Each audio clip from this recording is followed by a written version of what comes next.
na stress na. Ha? Pero maampuon gani ka, igalawat gani ka, mapamanadungon gani ka, makatawa lang ka. My goodness, no? Ang kanang yawa niya is a master of deceit and prince of lies. Butbutan ka, bakakan ka, naninahon ka. But goodness will always triumph. It pays to be good and righteous.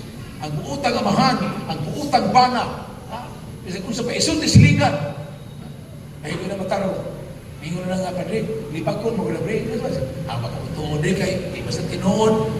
Kung ayaw yung tuo, ayaw sapot, ayaw kasako, kaya di man tinuod. O tinuod sa, ano ba sa kumo ka, tinuod man? Ano ba sa kumo ka, tinuod man? Una nga, why waste your emotions? See the beauty of goodness, the beauty of the truth.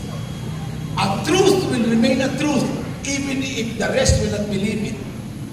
Ako sa tiyan naman, ang matuod at kamatuuran, magpabiling kamatuuran, bisan di pa kinituuan.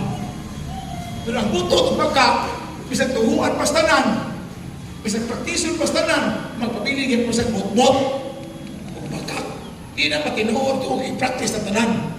A good truth, no matter how many will believe it or not, it will always remain a truth.